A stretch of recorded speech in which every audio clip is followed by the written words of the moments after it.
What's up, everyone? It's Olu. So you're trying to get into cybersecurity, huh? That's awesome. It's a super interesting field, always evolving, tons to learn. But before you start defending networks and catching hackers, you've got to nail that internship interview. And trust me, interviews can be a little nerve-wracking. You've got the technical stuff to know, and then those curveball questions they throw at you just to see how you think. Don't sweat it, though. In this video, we're diving deep and into 40 common cybersecurity internship interview questions. We're talking about the kinds of things they'll ask you, whether it's about firewalls or phishing or just why you're interested in this whole cybersecurity thing in the first place. And the best part, I'm not just going to leave you hanging with the questions.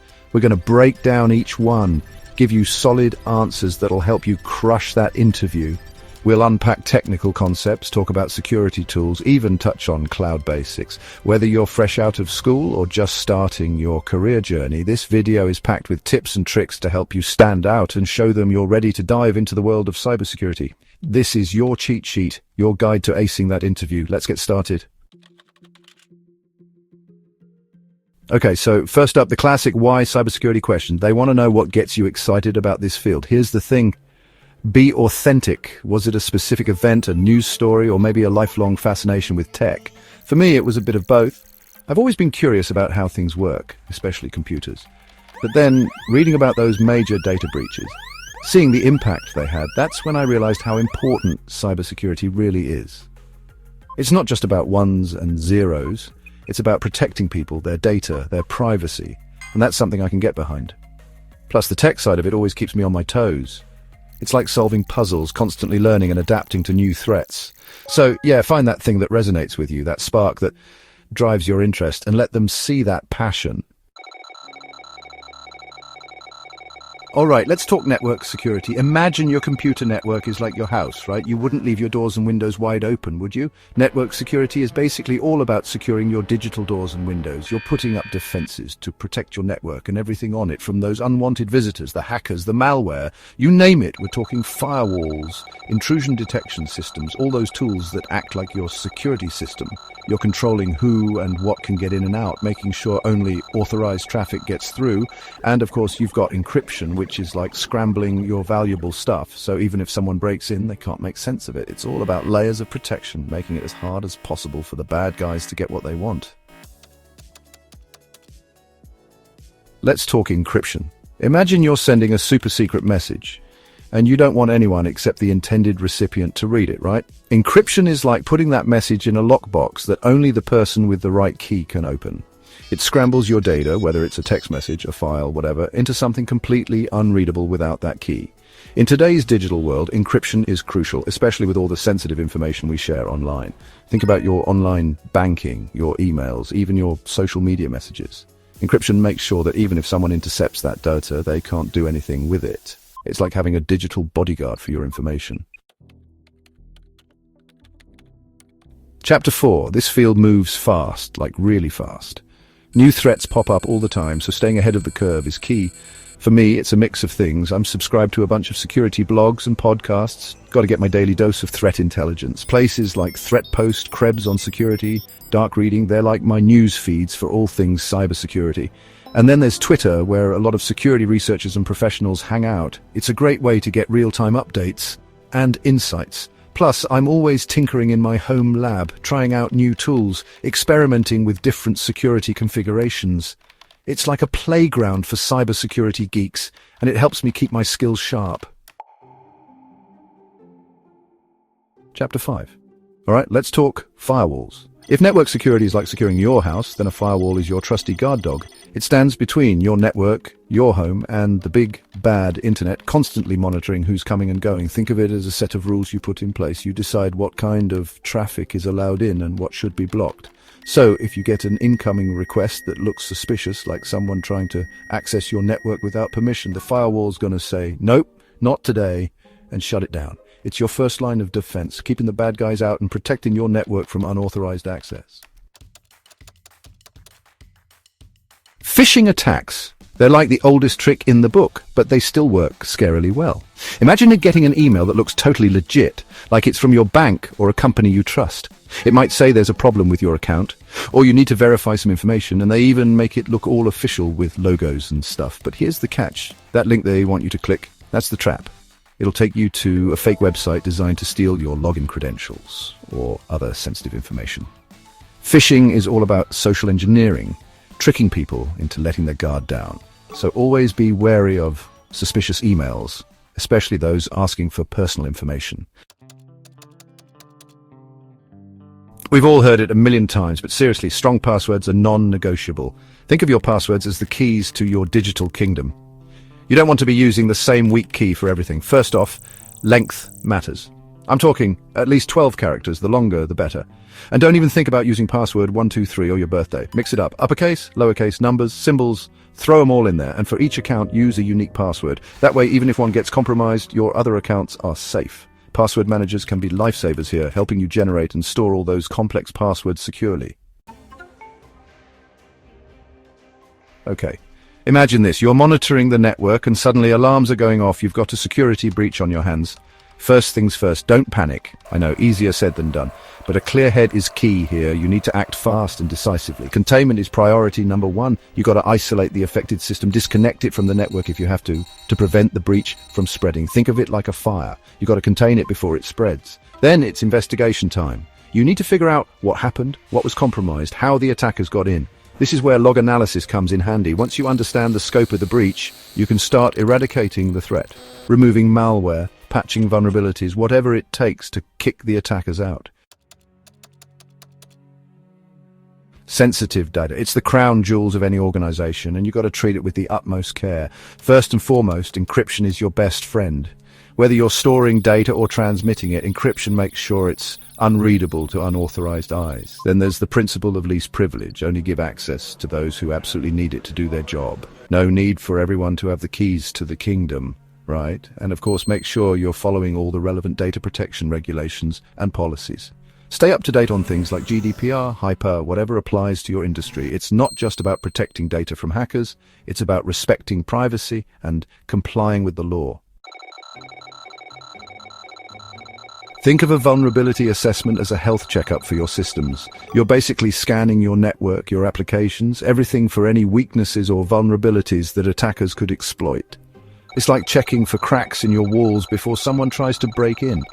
You'll use automated tools to find things like missing patches, outdated software, misconfigurations, any chinks in your armor. The goal is to find and fix these vulnerabilities before the bad guys do, proactively strengthening your security posture. MFA, if you're not using it already, you're missing out on a huge layer of security. It's like having a second lock on your door. Even if someone picks the first one, they're still not getting in. Basically, MFA requires you to provide multiple forms of authentication to verify your identity. So it's not just your password, something you know. You might need a code from an app on your phone, something you have, or a fingerprint scan, something you are. This makes it way harder for attackers to gain unauthorized access, even if they steal your password. Cybersecurity isn't just about technical measures, it's also about following the rules. Compliance with regulations like GDPR, HIPAA, or PCI is non-negotiable. First things first, you've got to know the rules of the game. Stay informed about the specific regulations that apply to your industry and organization. Then it's all about implementing the appropriate security controls and policies to meet those requirements. Think access controls, data encryption, regular audits, all those things that prove you're taking data security and privacy seriously. Let's talk intrusion detection systems, or IDS, and intrusion prevention systems, or IPS. They sound similar, but there's a key difference. Think of an IDS like a security camera. It watches for suspicious activity and records it. If it sees something fishy, it'll alert you, but it won't actually stop anything. An IPS, on the other hand, is more like a security guard. It not only detects intrusions, but also takes action to block them in real time. So, IDS, detection and alerting. IPS, detection, prevention, action. These three terms get thrown around a lot in cybersecurity, so it's important to know what they actually mean. A threat is anything that could potentially harm your systems or data. Think hackers, malware, natural disasters, anything that poses a danger. A vulnerability is a weakness in your systems that a threat could exploit.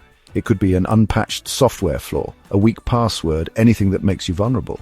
Now, risk is the likelihood that a threat will actually exploit a vulnerability, combined with the potential impact if it does. It's about understanding how likely something bad is to happen and how bad it would be if it did.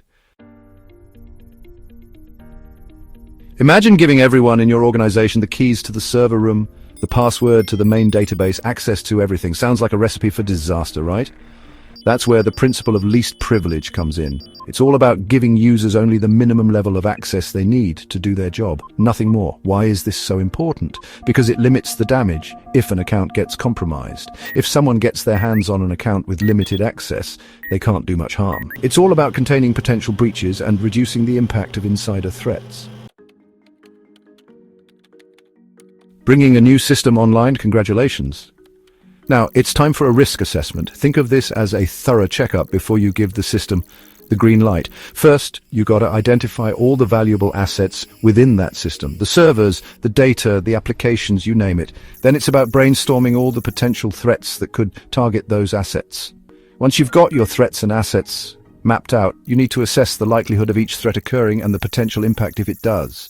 This helps you prioritize which risks are most critical to address. Vulnerability scans and penetration tests, both important for finding weaknesses, but they're not the same thing. A vulnerability scan is like a routine checkup. You're using automated tools to scan your systems for known vulnerabilities, missing patches, misconfigurations, that sort of thing. It's quick, it's regular, and it helps you catch those low-hanging fruit. Now, a penetration test, or pen test, is more like an in-depth security audit. It's a simulated attack where ethical hackers try to exploit vulnerabilities to see how far they can get. Think of it as a real-world test of your defenses. Pen tests are more time-consuming and expensive, but they can uncover vulnerabilities that automated scans might miss. Zero-day exploits, they're the stuff of cybersecurity nightmares. Imagine a vulnerability so new, so unknown, that even the software vendor doesn't know about it yet. That's a 0 day. And because there's no patch available yet, you're basically flying blind. Defending against 0 days is all about having strong layered security. Think next-generation firewalls, intrusion prevention systems, and security information and event management, SIEM, tools that can detect anomalies and suspicious activity. It's also crucial to keep your systems and software up to date. You're going about your day, monitoring systems, and bam, you discover a critical vulnerability in a live system. Time to freak out? Nope. Take a deep breath and follow the process. First, verify the vulnerability. Make sure it's legit and not a false positive. Once you've confirmed it, it's time to escalate. Inform your supervisor or the security team immediately so everyone's in the loop. Next, assess the potential impact. Is the vulnerability actively being exploited? What systems or data could be affected? This will help you determine the urgency of the situation. Imagine a room filled with security analysts, eyes glued to monitors, tracking threats in real time. That's the Security Operations Center, or SOC. It's the heart of an organization's cybersecurity defenses. The SOC team is responsible for monitoring, detecting, and responding to security incidents 24/7. They use a variety of tools and technologies like SIEMs to collect and analyze security data from across the organization's network. Think of them as the first responders to cyber attacks, working tirelessly to identify, contain, and remediate threats before they can cause serious damage. Honeypots, they sound sweet, but they're anything but for attackers. Imagine setting a trap, a decoy system that looks enticing to hackers, but it's actually closely monitored. That's a honeypot. It's like leaving a shiny, expensive-looking bike unlocked in a high-crime area. You know it's going to attract attention, but you're watching, ready to catch whoever tries to take it. Honeypots are used to lure attackers away from critical systems, gather information about their tactics, and even identify new attack vectors. It's all about turning the tables on the bad guys. Imagine a fire breaking out in your office. Would you rather scramble around, unsure of what to do, or would you rather have a fire drill plan in place? Incident response planning is like having that fire drill plan for cybersecurity incidents. It's about being prepared for the worst-case scenario. A good incident response plan outlines the steps to take in the event of a security incident, from detection and analysis to containment, eradication, and recovery. It assigns roles and responsibilities, establishes communication channels, and ensures a swift and coordinated response to minimize damage and downtime.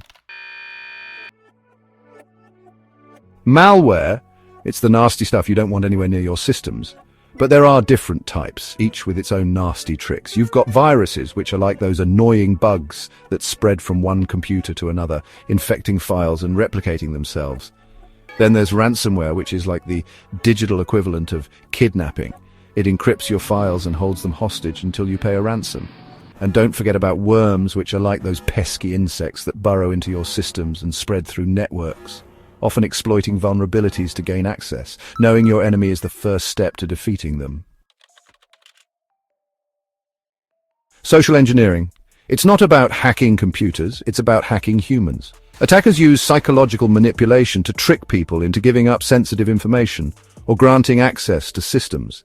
They might impersonate someone you trust, like a co-worker or a tech support agent, or they might create a sense of urgency or fear to pressure you into making a mistake. The best defense against social engineering is awareness. Be suspicious of unsolicited requests for information, verify identities, and don't be afraid to say no. Imagine a website or online service suddenly becoming unavailable, like a shop that's suddenly closed during peak hours. Frustrating, right? That's what a denial of service (DOS) attack does. It floods a target system with traffic, overwhelming its resources and making it impossible for legitimate users to access it. Think of it like blocking the entrance to a store with a mob of people, preventing anyone else from getting in. DOS attacks can disrupt business operations, cause financial losses, and damage reputation. A web server. It's your window to the world, but if it's not properly secured, it can also be an open door for attackers. So, how do you keep those digital doors locked? First things first, keep your software up to date. Patch those vulnerabilities before hackers can exploit them. Next, disable any unnecessary services or features. The less there is to attack, the better. And of course, implement strong passwords and access controls. You don't want just anyone getting their hands on your server's keys. Cross-site scripting, XSS. It's a mouthful, but it's a web application vulnerability you need to know about. Imagine a hacker injecting malicious code into a legitimate website. Now, when an unsuspecting user visits that website, their browser executes the malicious code, potentially stealing their credentials or taking control of their account. It's like slipping a note into someone's pocket without them noticing, except in this case, the note can steal their identity. XSS attacks highlight the importance of input validation and output encoding to prevent malicious code from being executed. SQL injection. It's a classic web application attack that's still alive and kicking. Imagine an attacker injecting malicious SQL code into a website's input fields, tricking the database into revealing sensitive information or even modifying data. It's like asking a database a sneaky question that makes it spill all its secrets. To prevent SQL injection attacks, you need to sanitize user input, use parameterized queries, and implement a web application firewall, or WAF, to filter out malicious requests. Imagine trying to keep track of security alerts and logs from dozens of different systems. Overwhelming, right? That's where SIEM systems come in. They're like the central nervous system of your security operations. SIEMs collect, aggregate, and analyze security data from various sources like firewalls, intrusion detection systems, and antivirus software. They look for patterns, anomalies, and suspicious activity, providing a centralized view of your security posture. Ever used public Wi-Fi? Be careful, those connections can be risky. That's where a VPN comes in. It's like creating a secure tunnel for your internet traffic, encrypting your data and masking your IP address. When you use a VPN, it's like sending your internet traffic through a secret passageway, making it much harder for snoopers to intercept your data or track your online activity. It's a must-have for anyone concerned about online privacy and security, especially when using public Wi-Fi. Cybersecurity is a constantly evolving field with new technologies emerging all the time. To stay ahead of the curve, I make it a habit to embrace continuous learning. Attending industry conferences, participating in webinars, and engaging in online forums are great ways to stay updated on the latest advancements. Additionally, I follow thought leaders and experts on social media and subscribe to industry publications to gain insights into emerging trends and innovations. Cybersecurity is a rewarding field, but it's not without its challenges. One of the biggest challenges is the constantly evolving threat landscape. Attackers are always coming up with new and sophisticated techniques, so we need to be constantly learning and adapting to stay one step ahead. Another challenge is the shortage of skilled professionals. The demand for cybersecurity talent far outweighs the supply, which means we often have to do more with less. Despite the challenges, it's a field that's both exciting and important, and I wouldn't trade it for anything. Cybersecurity can be a high-pressure field, especially when you're dealing with security incidents or trying to prevent breaches. To manage stress, I prioritize self-care. Getting enough sleep, eating healthy, and exercising regularly helps me stay focused and energized. I also make sure to take breaks throughout the day and practice mindfulness techniques to manage stress levels. Having a supportive team and open communication channels is also crucial for navigating challenging situations. Salary expectations. It's the question everyone dreads, but it's important to be prepared. Before going into an interview, research the average salary range for cybersecurity interns in your area. Websites like Glassdoor and Indeed can provide valuable insights into industry benchmarks. During the interview, be honest and realistic about your expectations, taking into account your skills, experience, and the company's budget. Remember, an internship is an investment in your future, so while compensation is important, it shouldn't be the only factor in your decision. This is your chance to shine. Asking thoughtful questions shows you're engaged, curious, and eager to learn. Ask about the company's culture, the team you'd be working with, or specific projects you might be involved in. You can also inquire about professional development opportunities or the company's approach to cybersecurity. Asking questions not only gives you valuable information, but also demonstrates your initiative and interest in the role. The classic strengths and weaknesses question. Everyone's favorite, right? When highlighting your strengths, focus on skills and qualities that are relevant to cybersecurity, such as problem-solving, analytical thinking, and attention to detail. Be specific and provide examples to support your claims. When discussing weaknesses, choose something you're actively working on improving. For instance, you could mention that you're working on your presentation skills or your knowledge of a particular cybersecurity tool. The key is to demonstrate self-awareness and a commitment to growth. Behavioral questions like this are designed to assess your problem-solving skills and your ability to think critically under pressure. When answering, choose a specific example that highlights your technical abilities. Describe the problem clearly, outlining the challenges you faced. Then, walk the interviewer through your thought process, explaining the steps you took to diagnose and solve the issue. Focus on the actions you took, the tools you used, and the outcome of your efforts. This is your elevator pitch, your chance to sell yourself and convince the interviewer that you're the best candidate for the job. Highlight your skills, experience, and passion for cybersecurity, emphasizing how they align with the internship requirements. Mention specific projects, coursework, or extracurricular activities that demonstrate your abilities. Express your enthusiasm for the opportunity and reiterate your commitment to learning and contributing to the team. Interviewers ask about your long-term goals to gauge your ambition, your commitment to the field, and whether your aspirations align with the company's growth trajectory. When answering, be honest and enthusiastic about your career aspirations. Do you see yourself specializing in a particular area of cybersecurity, such as penetration testing or incident response? Do you aspire to lead a security team or become a recognized expert in the field? Sharing your vision demonstrates your commitment to professional growth and your long-term interest in cybersecurity. Asking thoughtful questions at the end of an interview shows you're engaged, curious, and eager to learn more. Prepare a few questions beforehand that demonstrate your interest in the role, the company, and the cybersecurity industry. For example, you could ask about the company's culture, the team you'd be working with, or specific projects you might be involved in. You can also inquire about professional development opportunities or the company's approach to cybersecurity. Asking questions not only gives you valuable information, but also leaves a positive impression on the interviewer.